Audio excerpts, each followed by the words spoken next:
बस चाचा ठीक है, रहने दो। 1 मिनट बेटी, 1 मिनट।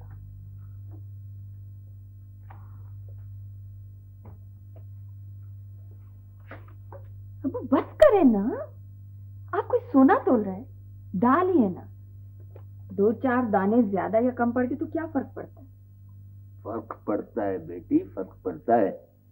अगर मेरी तरफ से ग्राहक को कोई चीज ज्यादा चली जाए तो खैर है, लेकिन अगर एक दाना भी कम चला गया तो वो हश्र के दिन तक मेरे सीने पर पत्थर बना रहेगा और इंसाफ की घड़ी में सारी खलकत को चीख चीख कर बताएगा कि मैं एक बेईमान आदमी।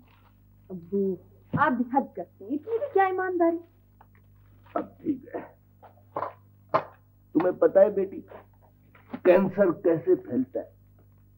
शुरू शुरू में ये एक नामालूम नुक्ता होता है जिसे खुर्दबीन भी नहीं देख सकती, और फिर एक दिन यही पूरे जिस्म को ढाकर फर्श कर देता है। माशरा भी एक जिस्म की तरह होता है बेटी, गिरने लगता है तो फिर गिरता ही चला जाता है।